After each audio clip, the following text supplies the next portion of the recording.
이 시간 하나님께서 우리에게 주신 말씀 신약 성경 마가복음 11장 12절에서 14절까지와 20절에서 25절까지의 말씀을 봉독하겠습니다.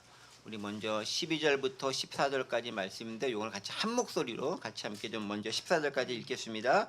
시작. 이튿날 그들이 베다니에서 나왔을 때에 예수께서 시장하신지라 멀리서 잎사귀 있는 한 무화과 나무를 보시고 혹 그 나무에 무엇이 있을까 하여 가셨더니 가서 보신즉 잎사귀 외에 아무것도 없더라. 이는 무화과의 때가 아님이라. 예수께서 나무에게 말씀하여 이르시되 이제부터 영원토록 사람이 내게서 열매를 따먹지 못하리라 하시니 제자들이 이를 듣더라. 아멘. 우리 20절부터 25절인데요. 한 절씩 교독하겠습니다. 마지막 25절 함께 읽고요. 그들이 아침에 지나갈 때에 무화과 나무가 뿌리째 마른 것을 보고 베드로가 생각이 나서 여짜오되 라비어 보소서 저주하신 무화과 나무가 말랐나이다. 예수께서 그들에게 대답하여 이르시되 하나님을 믿으라. 내가 진실로 너희에게 이르노니 누구든지 이 산더러 들리어 바다에 던져지라 하며 그 말한 것이 이루어질 줄 믿고 마음에 의심하지 아니하면 그대로 되리라. 그러므로 내가 너희에게 말하노니 무엇이든지 기도하고 구하는 것은 받은 줄로 믿으라. 그리하면 너희에게 그대로 되리라.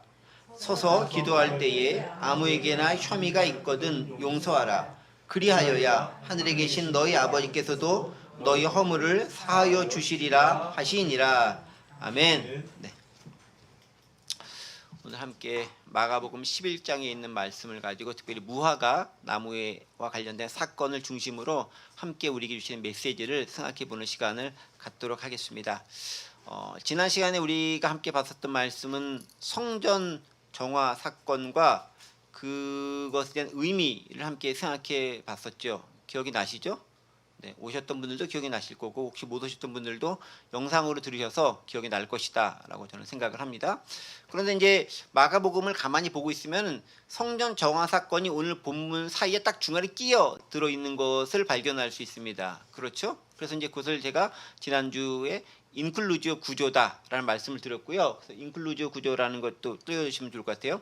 그렇게 말씀을 드렸습니다. 그래서 열매 없는 무화과 나무가 마가복음 11장 12절 14절로 보면 나오고 그다음에 그 중간에 성전 정화 사건이 나오는데 그것이 11장 15절부터 19절이 나오고 그게 끝난 다음에 또다시 이어서 무화과 나무 사건이 나오는데 20절부터 25절까지가 그 사건이 기록되어 있습니다. 마가복음 그렇게 기록되어 있어요. 그래서 무화과 나무 사건을 보시고 열매 없는 걸 보시고 저주하시고 성전에 들어가서 성전 정화 사건 하시고 다시 나와서 그 저주한 대로 진짜 마른 거 보시고 그 관련된 교훈을 말씀하시는 걸로 마가복음은 구조가 되어져 있습니다. 그러니까 무화과 사건을 딱 앞뒤로 놓고 그 중간에 성전 정화 사건이 있는 거죠. 그래서 지난 시간에는 성전 정화 사건만 먼저 딱 띄어가지고 함께 말씀의 은혜를 나눴습니다. 그런데 이 본문이 마태복음에는 어떻게 기록되어 있냐면 여기 여러분들 요즘 보시면 알겠지만 가만히 보세요. 마태복음에는 아까 그거 인클루저 보시면 좋겠어요.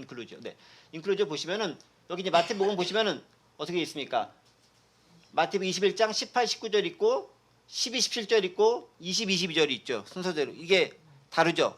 그러니까 마태복음은 성전 정화 사건이 먼저 나오고 그것이 끝난 다음에 무화과 사건이 연이어 기록되어져 있는 것으로 되어져 있어요. 순서가 다르죠. 자, 왜 그럴까요? 마가복음은 이런 의도인 거예요. 마가복음은 시간 순서대로 기록을 하는 거예요. 예수님께서 예루살렘에 가셨다가 성전에 들어가시는 과정 가운데서 무화과 나무를 보고 성전에 들어가셔서 성전 정화 사건을 하고 그 다음에 나오시면서 다시 그 무화과 나무가 마른 걸 보고 그 다음에 교훈을 말씀하시는 그 시간 순서대로 마가복음을 기록한 겁니다. 근데 마태복음은 왜 이렇게 할까? 마태복음은 시간 순서가 아니라 주제별로 기록한 거예요. 마태복음은 무화과 나무 사건을 모아가지고 그것이 가지고 의미를 딱 하나 모으고 그 전에 성전 정화 사건을 먼저 얘기하는 걸 통해 가지고 성전 정화 사건이 가지고 의미를 딱 얘기하고 성전 정화 사건 따로 그 다음에 무화과 나무 사건 따로 이렇게 모아서 한 것이 마태복음이 가진 의미, 물론 이제 둘이 연관성이 없는 건 아니지만 의미를 두었다고 한다면 마가복음에서는 아예 시간 순서대로 딱 진행을 하면서 이렇게 우리에게 주는 메시지를 전하고 있다라고 보면 좋을 것 같습니다. 자, 그런데 어쨌든 간에 마태복음이나 마가복음에 둘 다 공통적인 게 뭐냐면은 이 무화과 나무 사건이 성전 정화 사건과 연결이 되어져 있다라는 거예요. 말로는 성전 정화 사건이라고 이렇게 우리가 신학적으로 얘기하지만 조금 이제 세속적인 말로 하면 성전 깽판 사건, 네, 성전 뒤엎음 사건 뭐 이런 거잖아요. 또 이렇게 유대인들 관점에서 보면은 엄청나게 성전을 모독한 그런 사건일 수도 있는 거죠. 그 사건이 있고 그게 무화과 나무와 관련되어져 있다라는 거예요. 마태나 마가나 시간 순으로 기록했건 혹은 주제별로 기록했건 어느 것이든 간에 성전 정화 사건과 오늘 무화과 나무 사건은 관련이 있다라는 겁니다. 그래서 두 가지 관련성을 가지고 함께 볼 필요가 있다라는 것을 오늘 우리가 염두에 두면서 오늘 보는 말씀을 봐야 된다라는 거죠. 그래서 특별히 이제 마태복음에 있는 말씀들도 본문 이제 띄워줄 텐데 보시면 알겠지만은 마태복음은 이렇게 쭉 순서대로 쭉 기록되어져 있어요. 그래서 18절부터 22절까지 무화과 나무에 대한 얘기로 쭉 기록되어져 있습니다. 그래서 그게 오늘 본문의 내용들과 그대로 연결되어져 있다. 이렇게 보시면 좋겠습니다. 자, 그리고 이제 오늘 본문의 내용으로 들어가겠습니다. 마가복음 11장 12절 말씀이죠. 이튿날 그들이 베다니에서 나왔을 때 예수께서 시장하신지라. 그러니까 예루살렘에는 거의 이제 들어가셔서 베다니에서 와서 예루살렘 성전으로 들어가는 과정인 거예요. 그러니까 예루살렘이라고 하는 도시가 있고 그 도시 가운데 성전이 있는 건데 예루살렘에는 들어갔지만 성전까지 들어간 건 아니에요. 이제 성전을 들어가는 장면을 기록하고 있는 것입니다. 그런데 성전을 들어가는 과정 가운데 예수님께서 어떤 인간적인 반응을 보이냐면은 배고프다라는 거예요. 시장하신지라. 배고프다라는 말씀이죠. 저는 이런 부분을 볼 때마다 참 얼마나 감사하고 기쁜지 몰라요. 예수님도 배고프시구나. 예수님도 식사하셔야 되는구나. 예수님도 인간적인 필요를 그대로 느끼시는구나. 너무 인간적인 모습이 참 저에게 감동으로 다가온다라는 거죠. 여러분들 모르시겠지만 저는 제가 고등학교 때 저 이제 고등학교 중3 고1 때부터 주로 이제 열심히 교회 다니기 시작했던 것 같은데 제가 고등학교 다닐 때는 저희가 다니던 교회 목사님 딸, 우리 여기도 목사님 딸이 있구나 보니까. 근데 제가 어렸을 때 다녔던 목사님 딸은 화장실도 안 가는 줄 알았어요. 약간 그게 신비하게 보였던 거죠. 좀 인간과는 다른 세계에 살고 있는 목사님이 그런 모르는데 그 딸도 그게 이렇게 보이는 거예요. 그렇게 저희 집 딸 그렇게 보일까 다른 사람이 그럴 것 같지 않은데 하여간 전 그렇게 보이는 좀 특별하게 보였다라는 게 그 당시 제가 했던 마음 순수하고 그런 순수한 건지 순진한 건지 모르겠는데 그런 마음을 가지고 있었죠. 그런데 이제 시간이 지나면서 쟤도 똑같은 나랑 똑같은 사람이구나. 쟤도 실수하고 때때로 좀 거짓말도 하고 나쁜 짓도 하고 또 회개도 하고 나하고 별반 차이가 없구나라는 것을 시간이 지나고 이제 관계를 맺어가면서 발견하게 되었던 것을 기억합니다. 예수님도 하나님이시지만 또 인간이시죠. 그러니까 완벽한 하나님이 성정을 가지고 계신과 동시에 또 완벽한 인간이시기 때문에 피곤하면은 쉬어야 되고 졸리면 주무셔야 되는 거고 배고프면은 식사를 하셔야 되는 거예요. 그리고 짜증난 일 당하면은 한번 뒤엎기도 하시고 즐거운 일 당하시면은 칭찬도 하고 웃기도 하시고 속상한 일 당하시면 울기도 하시고 민망한 일 당하면은 그것 때문에 가슴 아파하기도 하시는 분, 그분이 예수님이셨다라는 거예요. 여러분 그게 우리에게 주는 시사해 바가 큰 거죠. 그분도 인간의 모습 그대로 보이셨다라는 것입니다. 신앙인이 가질 수 있는 중요한 특징 중에 하나 그거예요. 경건하다는 모습이 잘못 비춰지면 비인간적인 모습을 강조하는 것처럼 드러날 수 있다라는 거예요. 그런데 우리가 인간으로 살아가기 때문에 비인간적인 모습은 그리 바람직한 것 같지도 않고 그리 공감을 얻는 것 같지도 않습니다. 인간적인 모습 가운데서 하나님 향해 살아가려는 모습, 그게 귀하고 아름다운 거죠. 그 말은 뭐냐면 제가 목사긴 하지만 무지 많이 실수하고 실패하고 넘어지고 나쁜 짓도 많이 하고 잘못도 많이 한다는 걸 여러분들도 염두에 두셔야 된다라는 거예요. 다시 말해서 내가 이렇게 좀 힘들게 지낸다 할지라도 그걸 저 스스로에게 이렇게 면죄부로 삼으려고 얘기하는 것이 아니라 사람이 사람을 본다는 관점에서 우리가 이해할 필요가 있다는 거죠. 성도들도 마찬가지입니다. 교회 생활하는 데 있어서 교회는 말이야 다 착하고 멋지고 아름답고 선하고 좋은 사람들만 있어라는 생각을 가질 수 있어요. 근데 그게 아니다라는 것들을 우리가 깨달아야 된다라는 거죠. 왜? 그분들도 사람인 거잖아요. 그냥 밖에 나가면 똑같은 사람인데 교회에 왔을 뿐인 거예요. 똑같은 사람이라는 거죠. 사람을 사람으로 볼 수 있는 것. 그런데 은혜 안에 있는 사람으로 볼 수 있는 것. 그게 차이점이다라는 거죠. 예수님도 배고프시고 시장하시면 식사를 하셔야 되는 분이시다라는 것. 얼마나 큰 위로가 되는지 모르겠습니다. 어쨌든 예수님도 배가 고프셨어요. 이렇게 예루살렘 이제 들어가면서 배가 고프셨습니다. 그래서 이제 배가 고프시니까 어떤 것을 찾으시는가? 13절 말씀이죠. 멀리서 잎사귀 있는 한 무화과 나무를 보시고 혹 그 나무에 무엇이 있을까요? 하여 가셨더니 가서 보신즉 잎사귀 위에 아무것도 없더라. 이는 무화과의 때가 아님이라. 뭔가 좀 먹고 싶어서 뭘 먹을 걸 찾았거든요. 근데 없어요. 얼마나 서글픈지 아십니까? 저는 이렇게 먹는 걸 별로 탐하는 사람이 아닌데 그래도 배가 많이 고픈데 먹을 게 없으면 좀 속상한 것 같아요.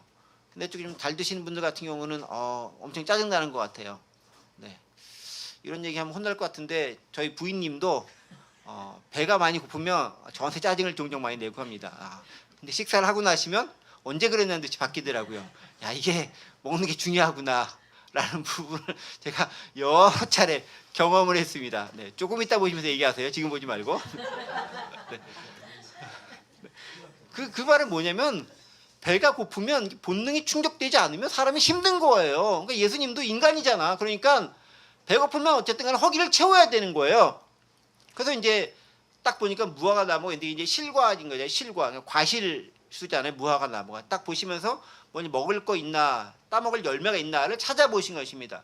근데 멀리 딱 보니까 저기 무화과 나무가 있는데 잎이 막 무성한 그런 무화과 나무가 있는 거예요. 13절이 그거죠. 멀리서 잎사귀 있는 한 무화과 나무를 보시고 그래서 혹 그 나무에 무엇이 있을까요? 가서 보신즉 잎사귀에 아무것도 없더라. 근데 뭐라고 돼 있을까요? 그 다음 구절이 이는 무화과의 때가 아님이라. 뭐 당연한 걸 왜 적어놨어? 예수님 무화과 때가 아니어서 무화과 없는 거 당연하지. 근데 도대체 왜 적어놓은 거야? 도대체 예수님은 뭐 우연을 바라시는 분이야? 왜 이걸 적어놓은 거야? 전 그러시다면 뭐 돌도 떡으로 만드시는 분이실 텐데 그냥 만들어 드시지 라고 이야기할 수 있지도 않을까요? 어떠십니까 여러분? 저의 생각이 잎사귀가 무성한 무화과 나무 보시고 예수님 무언가를 찾으십니다. 이게 무슨 뜻일까요? 잎사귀가 무성한 나무를 딱 봤었을 때는 뭔가 열매도 많이 있을 것 같은 연상작용을 우리에게 불러일으킨 거죠. 실제로 그런지 아닌지 모르지만 어쨌든 멀리서 봤었을 때 잎사귀가 무성하니까 거기 뭔가 있을 것 같다라고 생각할 수 있다라는 거죠. 그런데 딱 가서 보니까 아무것도 없다. 그런데 그 다음에 뭐라고 적혀있습니까? 이는 무화과 때가 아닙니다. 당연히 없어야 되는 거 아니야? 라고 생각할 수 있습니다. 그런데 여기서 조금 이제 시대적 배경을 알 필요가 있는 거예요. 시대적, 사회적, 자연적 배경을 좀 우리가 알 필요가 있는 겁니다. 제가 이스라엘 가보지 않았기 때문에 진짜 확인은 못한 것이지만 참고 문헌과 자료에 보면 이렇게 기록되는 게 있어요. 이스라엘의 무화과의 특징이 이때입니다. 이스라엘 무화과는 1년에 2번 열린답니다. 확인해 보지는 않은 거지만 자료에 기록된 것에 참고 문헌이 적혀져 있어요. 이렇게 되어 있습니다. 첫 번째는요. 지난해 났었던 가지 잎사귀에서 작고 볼품없긴 하지만 조그마한 무화과 나무가 때때로 열리기도 한답니다. 이게 보통 3월에선 5월 정도쯤에 이렇게 열린다라는 거예요. 예수님이 가셨을 때 그때쯤이라는 거예요. 그리고 진짜 무화과 우리가 볼 수 있는 크고 풍성하고 맛있고 뭐 그런 무화과는 그 해에 싹이 나서 열리게 되는 것들이 있는데 올 봄에 싹 나서 열리는 것들이 있는데 그게 크고 좋은 무화과인데 그거는 8월에서 10월쯤 돼서 나온다라고 합니다.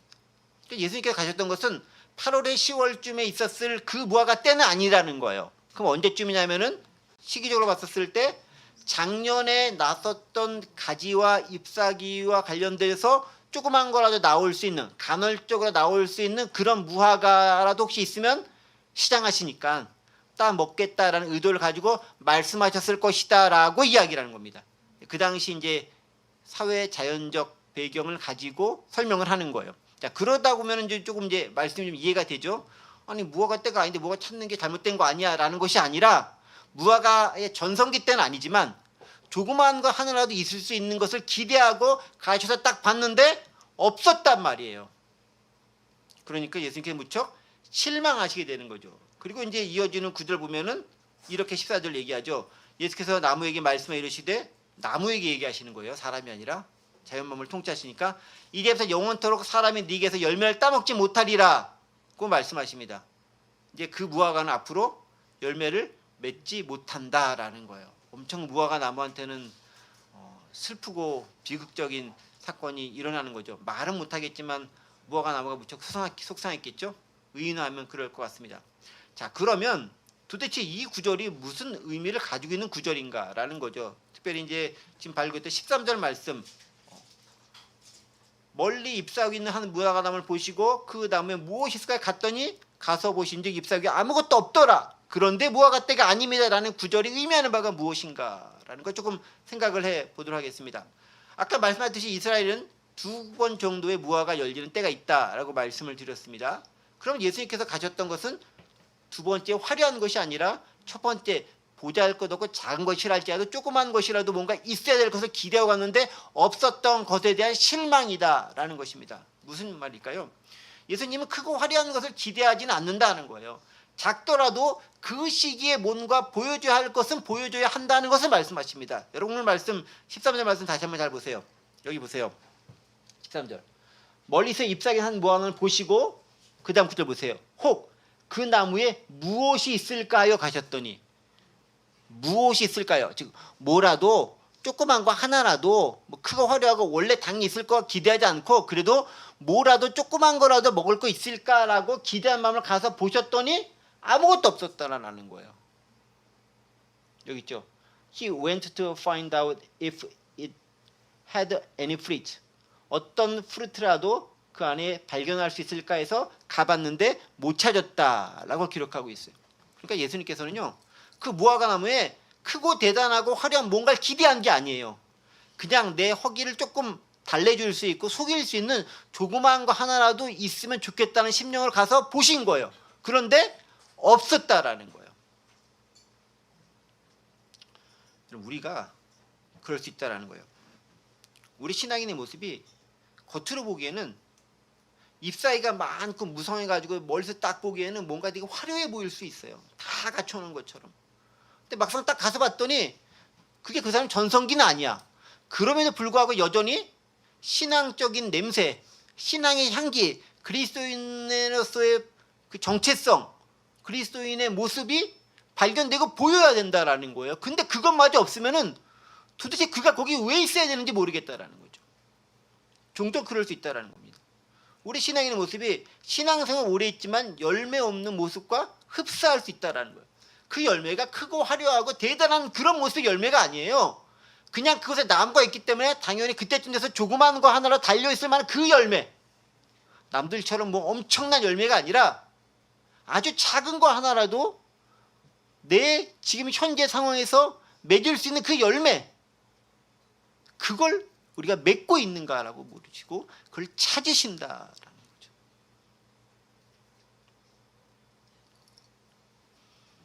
그런데 그 모습이 없었을 때 우리 주님께서 실망하실 수 있다라는 거예요. 그러니까 우리 때 이렇게 변명할 수 있죠. 주님 저는 가진 것도 없고요. 재능도 없고요. 능력도 없고요. 시간도 없고요. 지금 제가 신경 쓸 다른 많은 것들이 있기 때문에 이런 쪽에 마음의 여유가 그럴 여유가 없습니다. 라고 말씀할 수 있을지 모르겠습니다. 그러다 할지라도 주님은 그거 아는데 그래도 그 상황 가운데서 네가 맺어야 할 아주 작은 열매는 있다라는 거예요. 나는 그거를 보겠다라는 거예요. 뭐 대단한 거 아니고 조그만 거 하나라도 네가 지키는 그 모습 하나라도 나는 보겠다라는 겁니다. 우리는 그게 무엇일까 생각해 볼 수 있어야 돼요. 조금 더 직설적으로 얘기하면은 내가 그리스도인으로서의 정체성으로 다른 사람들에게 자신 있게 이야기해 줄 만한 아주 작은 거 하나, 이거 하나는 놓치지 않겠다 싶은 그거는 있어야 된다라는 거예요. 그것조차 아니면 없으면 네가 무화과 나무로 존재할 이유가 없다라는 거죠. 이유도 없고 의미도 없는 거예요. 무화과 나무인데 무화과 나무가 아닌 거가 되는 거예요. 과실수는 과실을 맺어야죠. 열매를 맺어야죠. 근데 열매가 없다? 과실수로서의 의미가 하나도 없는 거잖아요. 그럼 무화과 나무가 아니라 그냥 나무인 거죠. 디모데후서 3장 5절에서 이렇게 얘기하죠. 우리가 잘 아는 구절. 경건의 모양은 있으나 경건의 능력은 부인하니 이 같은 자들에게서 네가 돌아서라. 우리 신앙인의 모습이 그렇다라는 것입니다. 어떻게요? 뭔가 모양은 화려한 것 같은데 실제로 아무런 능력도 바라지 못하는 모습, 그게 우리일 수 있다. 그게 무화과 나무일사라는 것입니다. 그런데 그것을 예수님께서 왜 성전 정화 사건과 관련되어서 그 전에 이야기했을까요? 이유는 그거죠. 예루살렘 성전이 딱 그 모습이다라는 거예요.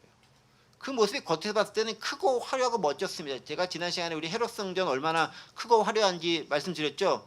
네, 축구 경기장보다 훨씬 몇 번에 더 큰 그 경기장, 얼마나 화려한지 모를 그 경기장보다도 더 멋지게 지은 게 헤롯 성전이었다라고 말씀드렸습니다. 그런데 딱 막상 가서 보니까 성전이 성전으로서의 정체성은 다 상실해버리고 상업활동만 일어나고 있고 인간의 필요에 따라서 돈벌이의 수단으로만 자리 잡고 있는 모습을 발견하고 무척 실망하게 됩니다. 바로 그 모습에 대한 예고편이 오늘 무화과 나무이라는 거예요.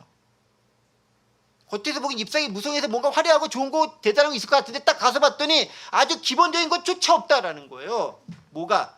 예루살렘 성전이 그렇다라는 거예요. 뭐가? 이스라엘 백성들이 그렇다는 거예요. 너희들의 신앙이 지금 딱 그 모습이라는 거예요. 하나님의 백성으로 선택받아가지고 그렇게 살아왔고 그렇게 멋지게 너희가 자부심을 가지고 다른 민족에게 자랑하면서 이야기해 왔건만 실제로 딱 가서 보니까 너네 이스라엘 백성 하나님의 택한 백성 맞아?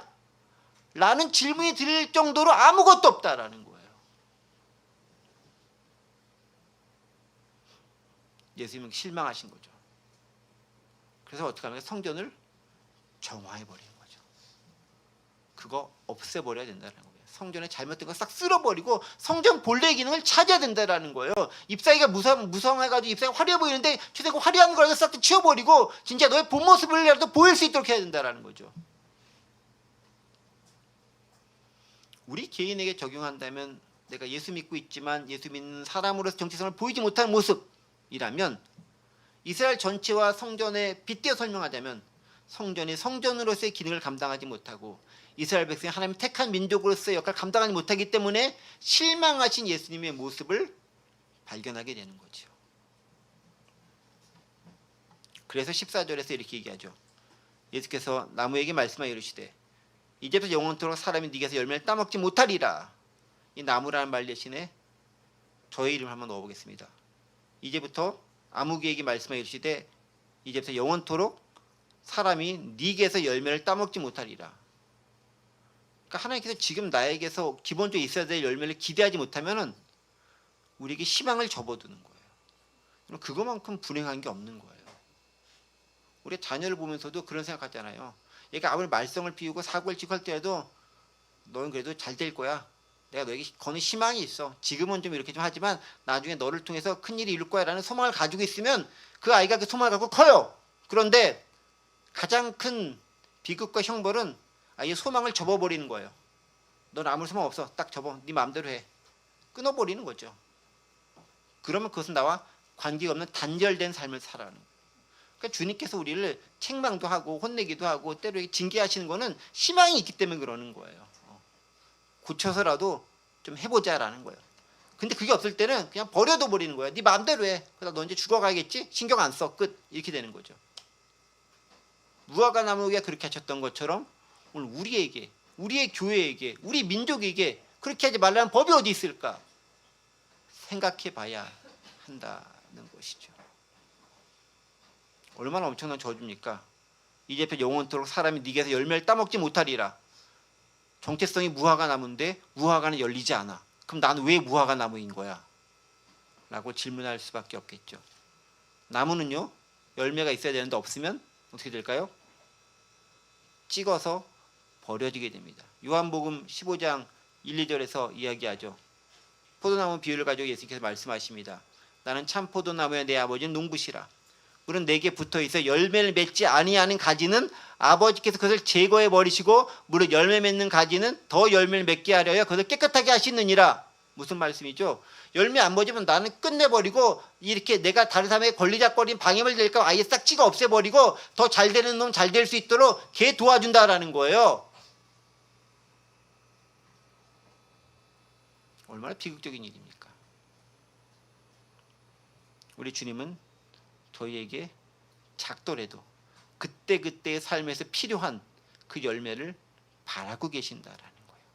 때가 아닌데요. 풍성한 걸 열매를 맺을 때는 아니에요. 그러나 작은 거라도 맺을 때는 바로 지금이다라는 걸 기억하시면서 아직은 때가 아닌데요 라고 하지 마시고 지금 내가 할 수 있는 거라도 맺을 열매는 무엇인가를 고민해 보실 수 있어야 된다라는 거죠. 하나님은 큰 것 기대하지 않으십니다. 지금 맺을 수 있는 그 열매를 기대하신다라는 것입니다.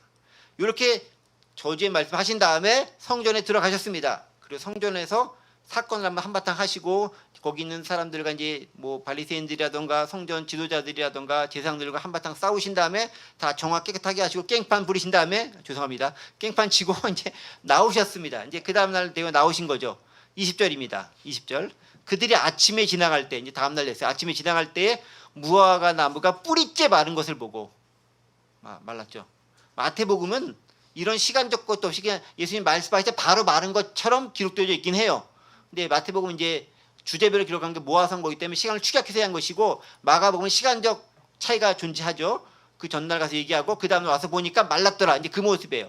그래서 그 모습을 베드로가 보게 되는 거죠. 21절 베드로가 생각이 나서 여짜오되 랍비여 보소서 저주하신 무화과 나무가 말랐나이다. 예수님께서 저주하시는데 바로 그 다음날 보니까 마른 것을 확인할 수 있었다는 거죠. 주님의 말씀은 속히 이루어지는 거예요. 자연 말씀이 훨씬 더 빨리 이루어지는 것 같아요. 보면 파도야 잠잠해라 바로 잠잠해지잖아요. 말라라 바로 마르잖아요. 물론 이제 치유되는 것도 주로 바로 치유시켜주긴 하십니다. 근데 말씀으로 고치시는 건 금방금방 잘 되지는 것 같지는 않으세요. 사람 마음은 어려운 것 같아요. 육신의 질병 고치는 건 예수님이 쉬운데 사람 마음 고치는 거는 성령의 역사가 우리가 있어야 가능하긴 하겠지만 썩 용이한 것 같지는 않습니다. 어쨌든 예수님 말씀대로 이루어진 것을 발견할 수 있습니다. 그렇죠. 예수님이 말씀하신 대로 실제로 말라버립니다. 주님의 말씀은 반드시 이루어진다라는 거 우리가 발견할 수 있는 것이죠. 하나도 버릴 것이 없다라는 것입니다. 여기까지가 이제 관련되어 있는 중요한 앞부분에 있어서 무화과 나무와 성전과 관련된 말씀입니다. 자, 그런데 그 다음 또 약간 주제가 좀 바뀐 것으로 이야기가 전개됩니다. 여기까지는 성전과 연관되어진 무화과 나무 사건이 갖는 어떤 내용적인 의미에 대해서 이야기하고 있습니다. 그런데 지금부터는 내용적인 것이라기보다는 어떻게 이 무화과 나무가 마르게 됐지? 라는 약간 좀 형식적인 질문에 대한 부분으로 옮겨가게 됩니다. 22절 말씀입니다. 보세요. 예수님께서 그들에게 대답하여 이르시되 하나님을 믿으라라는 거죠. 그러니까 20절, 21절 통해서 앞부분에 있었던 무화과 나무가 왜 마르게 되었는가에 대한 영적인 의미를 설명을 한 다음에 오늘 본문 이제 성전 정화 사건을 끝난 다음에 본문을 넘으면서부터 21절, 22절 넘으면서부터는 마르게 만든 그 능력과 관련된 부분으로 주제가 전환되고 있는 거예요. 이해가 되시죠? 그 무화과 사건이 두 가지 얘기를 하고 있는 거예요. 그것이 가지고 영적인 의미.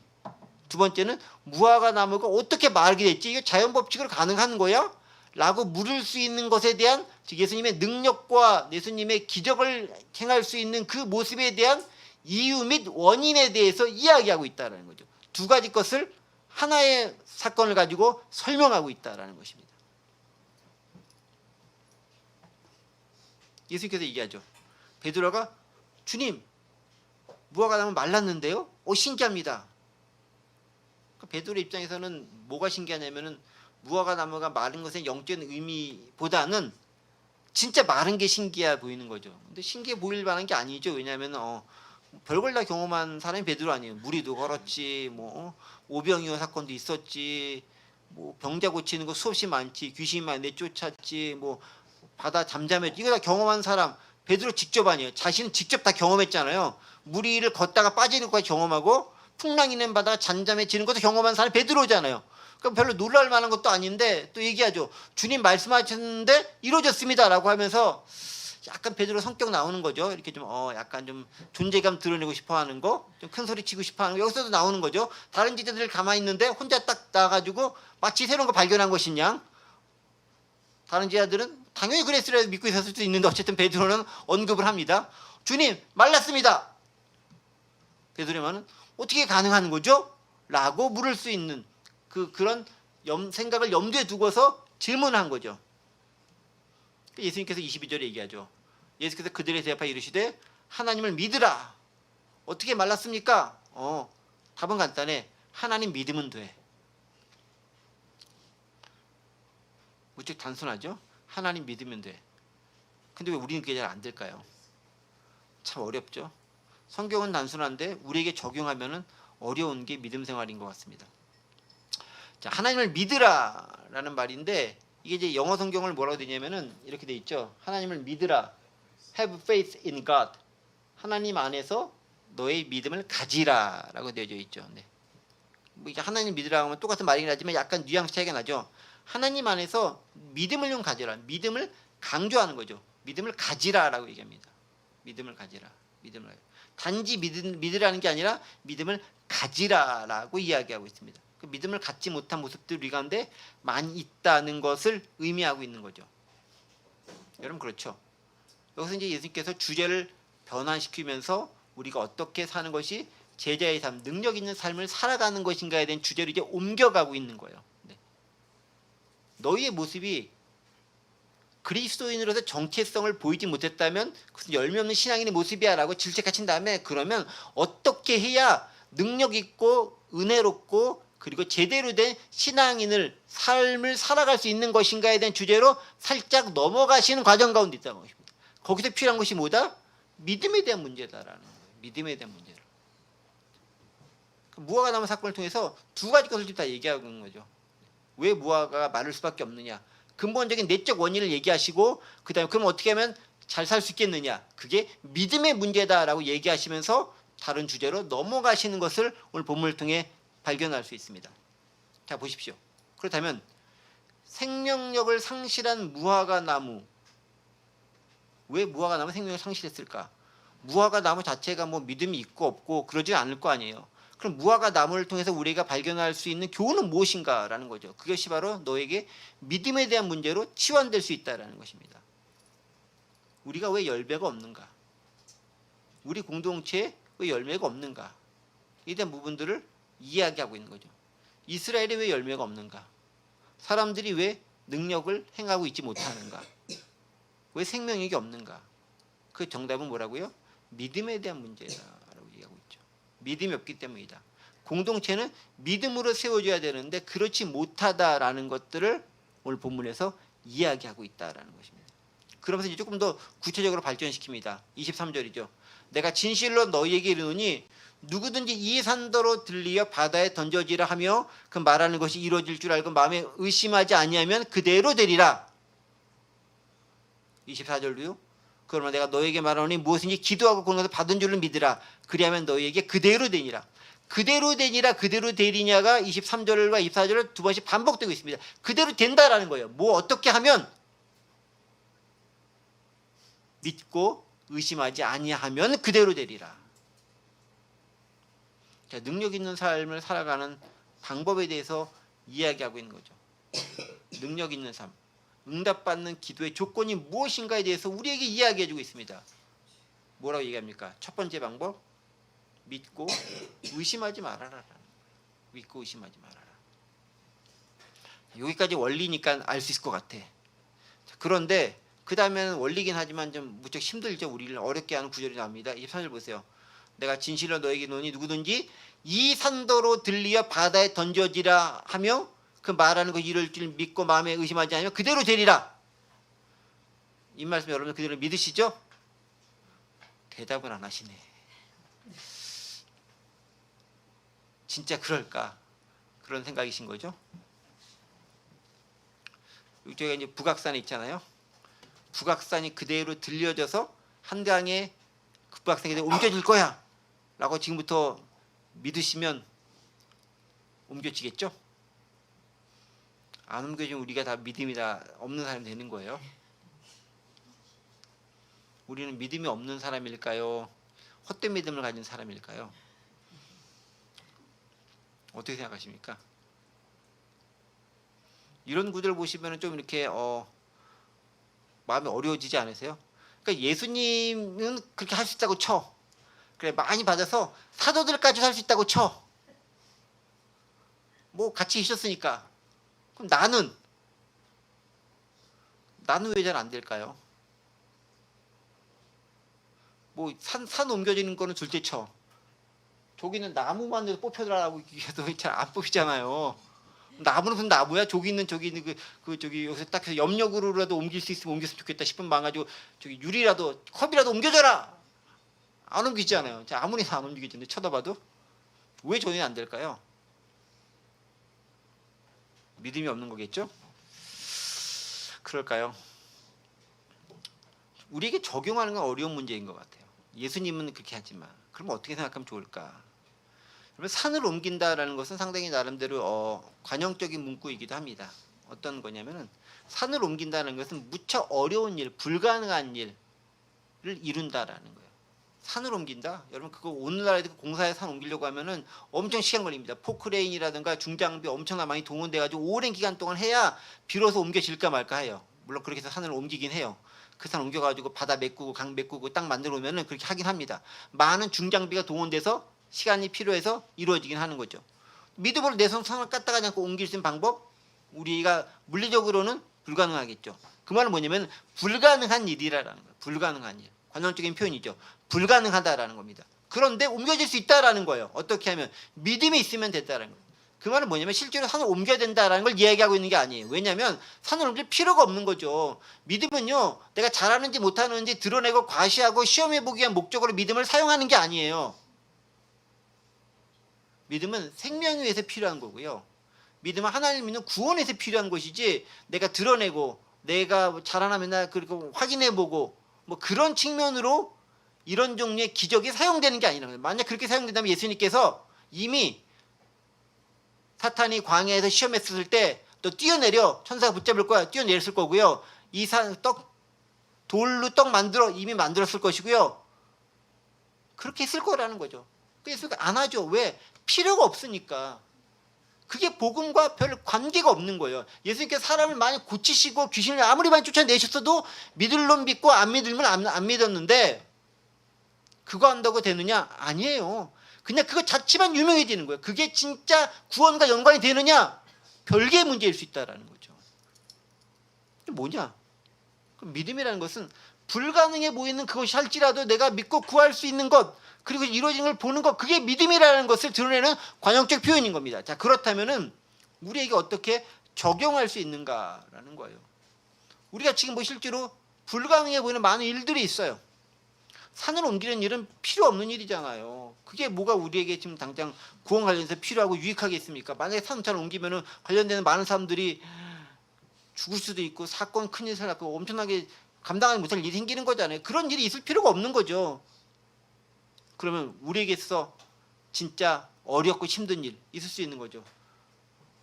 각 개인에 있어 정말 어렵고 힘든 일이 있을 수 있습니다. 예를 들면 이런 것도 죠. 가족 중에 안 믿는 사람이 있는데 그 사람 믿게 하는 거 진짜 어렵지 않아요?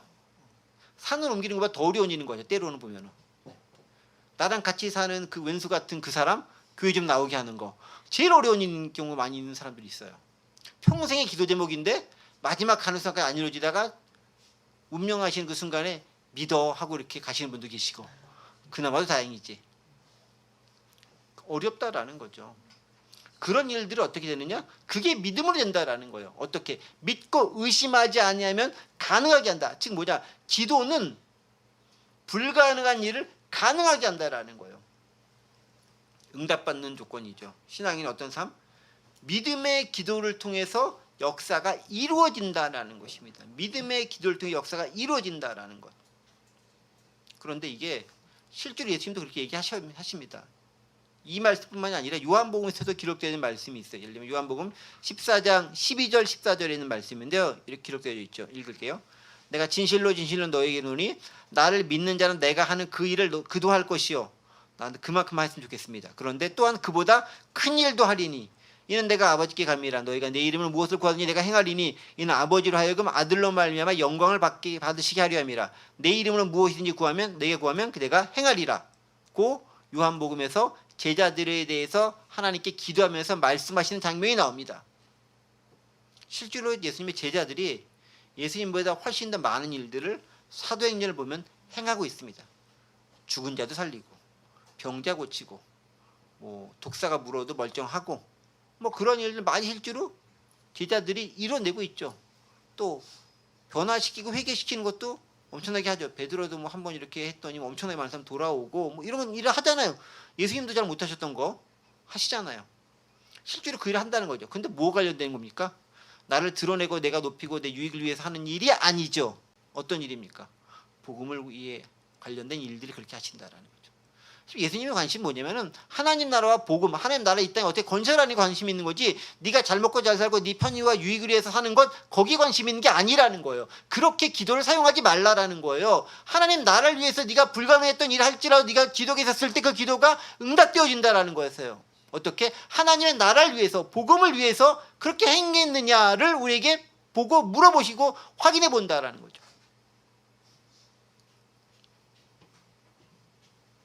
복음을 위해서 불가능해 보이는 일들이 있을 수 있어요.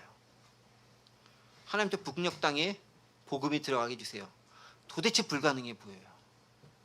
지금 보이는 그 3대째 이루어지는 세습이 이루어지는 것을 봤었을 때 저게 나랄까 싶은 생각이 들기도 해요. 그런데 역사는 또 모르는 거예요. 하나님의 섭리가 있으면은 갑자기 어느 날 이 김정은이 획가닥 해가지고 어떻게 바뀔지 모르는 거죠. 그런데 그것을 위해서 기도하는 누군가가 있어야 된다는 거죠. 믿고 의심하지 않고 기도하는 누군가가 있어야 된다는 거예요. 그런데 가장 믿음이 없는 사람이 누구냐? 교회 다니는 사람들이라고 많이 얘기해요. 제가 지난번에 그 얘기 살짝 드렸죠. 어떤 우리 장윤호 우리 와서 얘기할 때 여러분 그 얘기 들으셨습니까? 그분이 이렇게 무엇인가 되게 어떤 생각이 나지 않는데 어쨌든 그 교육 기자들 관련된 그런 것을 오랜 동안 파업을 계속하고 있는데 그 부당하게 쫓겨났던 사람들이 복직하는 걸 위해 가지고 열심히 시위를 했습니다. 언제? 10년 이상을. 다른 사람 다 포기하고 있고 어쨌든 막판에 극적인 타협과 법원 판결을 통해 가지고 좋은 결과 얻어냈어요. 성공했어요. 그때 그곳에 있던 많은 예수 믿는 사람이 있었는데, 야, 기적이 일어났다. 야, 정말 불가능한 일이 일어났다. 라고 얘기했었는데, 거기 있었던 그 사람, 예수 안 믿는 그 사람은 저는 처음부터 될 걸 믿으면서 지금까지 쭉 추진해 왔습니다. 라는 말을 들으면서 진짜 믿음은 예수 믿는 사람이 아니라 이 사람들이 진짜 믿음 있는 사람이구나 라는 생각을 했었다라고 우리 장현우 씨가 얘기했었던 것 여러분 기억하시죠? 그 자리에 계셨던 분들은. 믿음에 대한 얘기를 정말 많이 하면서 정말 믿음대로 생활하지 않고 믿음 없이 보내는 게 기독교인들이다라고 가슴 아프지만 사실인 것 같아요. 물론 믿음의 기도와 신념은 달라요. 그분들은 신념을 가지고 한 것입니다. 그런데 그 신념도 이루어지잖아요. 우리는 천하 역사를 주관하신 하늘에 있는 믿음으로 기도하며 나가는 거잖아요. 그러면 그 믿음이 언제 이루어질지 모른다 할지라도, 비록 그 때와 장소와 시기는 내가 모른다 할지라도 이루어질 걸 믿고 끈질게 기도하며 나아갈 수 있는 것, 최소한 그 모습을 우리가 보여야 되지 않겠느냐라는 거예요. 그게 가족을 위한 기도든 그게 불가능해 보이는 어떤 것에 대한 기도든 간에 그것으로 기도하는 그 모습 자체가 귀하다라는 거예요. 그것이 안 된다고 지레 포기해버린 것, 난 하나님을 피곤하고 하나님 속상하고 하나님을 알면 일 많이 드리지 않을 거야, 내가 기도 안 하면 하나님도 신경 안 쓰시니까 편하실 거 아니야 라고 괜히 하나님을 걱정해 주시는 것처럼 행하는 이 믿음 없는 태도를 버리고 기도하라라는 거예요. 그 기도가 응답되는 기도다라는 거죠. 그 기도가 산을 옮기는 기도가 된다라는 거예요. 실제로 산이 옮겨지는 건 필요 없기 때문에 이루어지지 않지만, 이루어질 필요가 없지만 우리의 복음과 우리의 하나님 나라를 위해서 하는 기도들은 쓸데없는 게 아니다라는 거예요. 주님께서 이루어 주신다라는 거죠.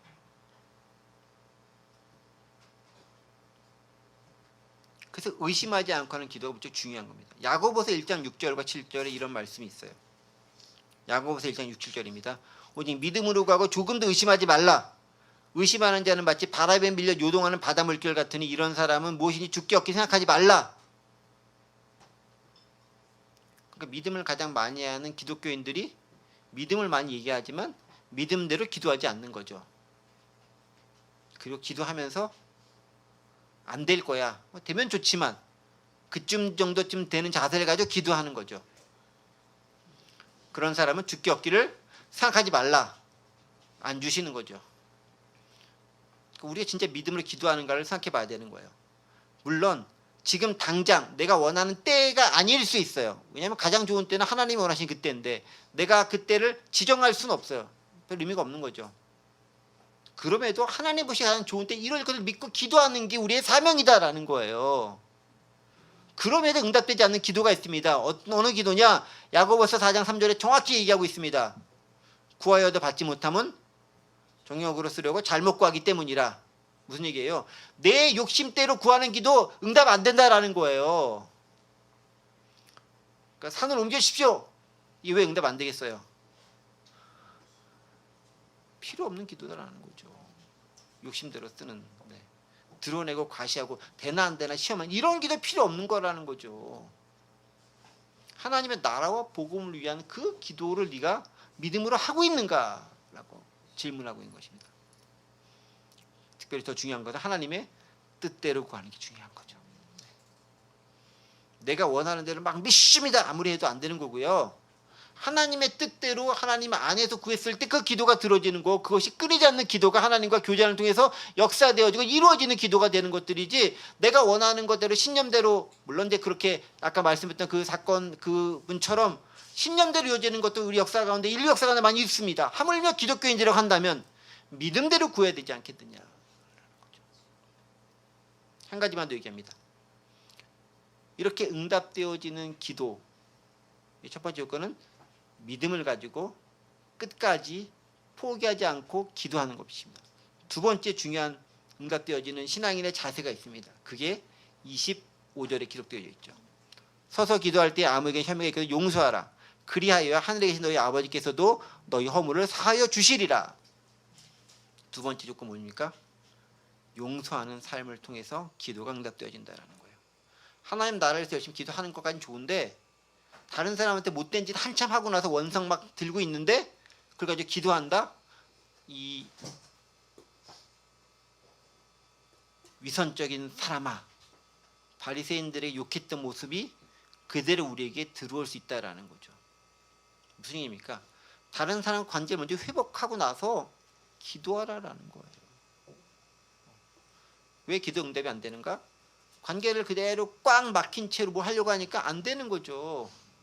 저부터도 그래요. 예를 들면 뭔가 좀 이렇게 속상한 일이 있고 좀 이렇게 뭔가 맺혀 있으면은 그 다음에 진도가 안 나가요. 마음에 부담으로 있으니까 아무것도 못 해요. 뭐 설교 준비도 못 하는 거고, 뭐 여러 가지 예배 준비도 안 되는 거고, 그냥 안전이 있는데 되지는 않아요. 온통 딴 데가 있으니까. 그게 어쨌든 해결이 돼야 그 다음에 진도가 나갈 거 아니에요.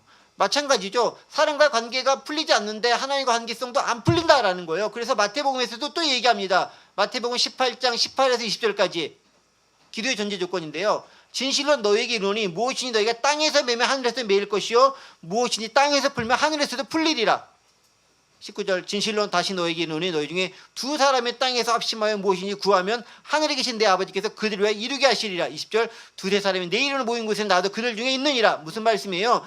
어떤 사람과 어떤 관계가 매어져 있어가지고 막 껄끄러워, 막 싸우는 관계 가운데 있어, 꽉 막혔어. 근데 그거 안 풀리고 기도한다? 안 된다라는 거예요. 너 먼저 그거 풀고 나서 기도해야 내 기도도 응답되어진다라는 거예요. 특히 마태복음 18장 말씀은 그거예요. 그렇게 네가 맥혔던, 정말 원수같이 생겼던, 정말 너와 싸웠던 그 사람과 맞잡고 기도하는 그 기도가 하나님 보시기에 아름다운 기도가 되어져서 그렇게 드려지는 기도 가운데 주님께서 응답하시고 역사하시고 함께 하신다라는 거예요. 두세 사람이 모여 기도한다는 것은 두 명은 모여 합심만 기도하면 된다라는 의미도 있겠지만, 그거보다는 뭐냐면 나하고 관계가 안 좋았던 그 사람이 손잡고 함께 기도했었을 때 바로 그곳에서 주님께서 역사하신다라는 거예요. 둘만 모이면 기도하자, 이것도 맞지만 틀린 건 아니지만 더 깊은 의미는 그거인 거예요. 이 두 사람이 안 좋았던 관계였던 사람인 거예요. 화해해서 같이 기도했을 때 하나님께 얼마나 기뻐하시겠느냐라는 거죠. 화해의 하나님, 평화의 하나님인데, 그 두 가지 조건을 얘기하고 있는 거예요. 무화과 나무가 마른 그 기적적인 놀라운 역사가 이루어진 걸 보면서 너희가 삼아야 될 두 번째 교훈은 뭐냐면, 너희가 진짜 제대로 된 제자로서의 삶을 살기 위해서는 능력 있고 권능 있는 삶을 살아야 되는데, 바로 그것은 첫 번째 믿음대로 진짜 믿고 구하는 그 삶을 살았느냐를 한번 돌아보고, 두 번째로 너의 관계성 가운데서 맺혀져 있는 사람의 관계를 풀면서 하나님께 기도했느냐를 점검해 봐야 된다라는 거예요. 그 두 가지가 전제되지 않으면 안 된다라는 거예요. 그 두 가지가 없으면 열매 맺는 신앙인의 삶이 안 된다라는 거예요. 열매 없는 무화과 나무와 똑같은 삶을 살 수밖에 없다라는 거예요.